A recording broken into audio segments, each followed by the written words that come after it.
Psycho analyst and psychologist and psychotherapist. ఆయన చాలా research చేశాడు ఆడవాళ్ళ మీద, ఎన్నో గ్రంథాలు రాశాడు. రాసి చనిపోయే ముందు ఏమన్నాడు తెలుసా ఆయన? Oh what do these women want అంటే చచ్చిపోయాడు ఆయన. ఈ ఆడవాళ్ళకి ఏమిస్తే నవ్వుతారు, సంతోషిస్తారో నాకు అర్థం అవ్వలేదు. What do these women want? ఆడవాళ్ళని అర్థం చేసుకోవడం చాలా కష్టం అట. ఒక ఆయన అన్నాడు, మగోళ్ళనైతే దేవుడు మట్టితో చేశాడు కానీ ఆడ మనిషిని అలా చేయలేదట. సృష్టిలో ఉన్న శక్తులన్నీ తీసి ఆడ మనిషిలో పెట్టాడటండి. సూర్యుల్లోని తీక్షణత, చంద్రుల్లోని ఆర్ద్రత, నిప్పులోని వెచ్చదనం, మంచులోని చల్లదనం, పిల్లిలోని పిరికిదనం, పులిలోని కరకదనం, కాకి గోల, కోకిల ఏల, చీమలో నుంచి శ్రమించే గుణం, నెమల్లో నుంచి నాట్యం, నక్కలో నుంచి చిత్తులు, ఇవన్నీ తీసి ఆడ మనుషులు పెట్టాడట. సూర్యులోని తీక్షణత అంటే కంటి చూపుతో చంపేస్తామంటారా? వాళ్ళ చూపు అలా ఉంటుంది. చంద్రుల్లోని ఆర్ద్రత, నిప్పులోని వెచ్చదనం, మంచులోని చల్లదనం అంటే అర్థం ఏంటనుకుంటున్నారు? ఆడవాళ్ళు మగవాళ్ళు నిద్రపించేయగలరు, ఇంకా నిద్ర లేకుండా చేసేయగలరు. సంసోన్ నిద్రపించేసింది ఒకడిని. సంసోన్ ఒక ఆవిడ నిద్రపించేసింది. ఒక ఆవిడ నిద్ర లేకుండా నిప్పులోని వెచ్చదనం, మంచులోని చల్ల. ఆడవాళ్ళు చాలా పిల్లిలాగా పిరికోడు, పొద్దున్న కంటే భయం, బెల్లంటే భయం, అన్ని భయాలు. పిరికిది కాదా రెచ్చిపోయో పిలిచిపోతాయంటే తీసిందా మనకి దగ్గర మార్చాం. మరి మనం తెలియకుండా తినేదో ఏడు కానీ మన కడుపులా మార్చేసుకుంటుంది అంతే. పిల్లిలోని పిరిగిదనం, పులిలోని కరకదనం, కాకి గోల, కోకిల ఏల. ఆడవాళ్ళు కాకిలాగా గోల చేస్తారు 10 మంది ఉంటే, కోకిల్లాగా పాడగలరు, నెమల్లాగా నాట్యం, చీమలాగా శ్రమించే గుణం. తెల్లారి గంటలు లెగుస్తుంది ఆడ మనిషి.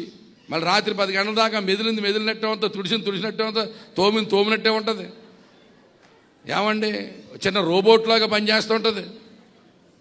నెమల్లోని నాట్యం, చీమలోని శ్రమించే గుణం, నక్కలోని జిత్తులు.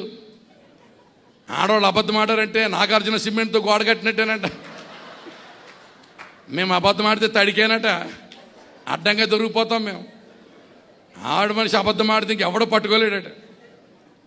కనుక ఇంత తెలివిగలతో ఎలా కాపురం చేస్తావో ఆండ్రూసా నా కొడుక.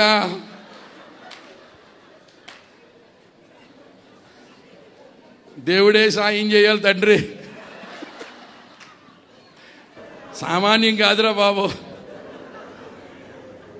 ఆడవాళ్ళు ఎటువంటి వాళ్ళు అంటే వాళ్ళు అడిగిన వెళ్దాం అనుకున్నారు అనుకో, ఎప్పుడు తయారైపోతారో, ఎప్పుడు వండేస్తారో, ఎప్పుడు తుడిచేస్తారో, ఎప్పుడు సక్కపెట్టేస్తారో తెలియదు. వెళ్ళకూడదు అనుకుందా, నీరసం అంటది అంతే. ఇంక దానికి డెఫినేషన్ లేదు, ఇంక దానికి నిర్వచనం లేదు. మొత్తం ఈ ప్రోగ్రామ్ అంతా ఫెయిల్ అయిపోద్ది. చాలా సైకలాజికల్ మూవర్. వాళ్ళ ముఖం టచ్ స్క్రీన్ లాంటిదట. అంటే సీన్ మారిపోద్ది. బజారుకి బయలుదేరినప్పుడు ఒక ముఖం, ఇంటికి వచ్చే లోపు రకరకాల షేపులు. ఎప్పటికప్పుడు నువ్వు మెడకోగలిగి ప్రార్థన చేయడం ఇదే. నీకు అర్థమైందా? చాలా కేర్ఫుల్గా ఉండాలి బ్రదరు. ఇంకో మాట చెప్తున్నాను, ఆవిడ ఎదుర్కొంటే ఇంకెవరిని మెచ్చుకోక. ఎవరన్నా బాగుంటారు అన్నావా, నీకు శ్రమకాలమే. ఎవరిని మెచ్చుకోక. నీవు తప్ప వేరొక దేవుడు లేడు. ఇదే మినిస్ట్రీ. నువ్వు బతకాలనుకుంటే అదే. ఆడ మనిషి ఎదుర్కొంటే ఇంకెవరిని పొగడకా, చాలా గొడవలు అయిపోతాయి.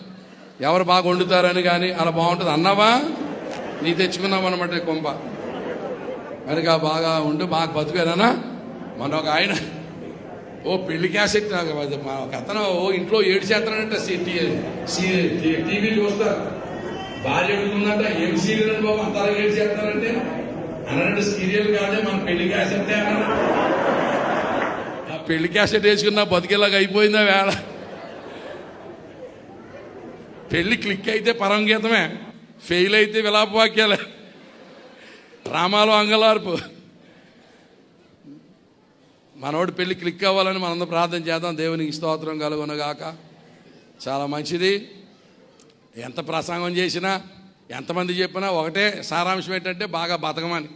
చిన్న చిన్న గొడవలు వస్తాయి, అడ్జస్ట్ అవ్వాలి. పెళ్లిలో మా భార్యాభర్తల మధ్య గొడవ రాలేదని చేయి పైకి ఎత్తండి. ఒక్క చేయిలు ఎగుతొట్టు భూమి మీద.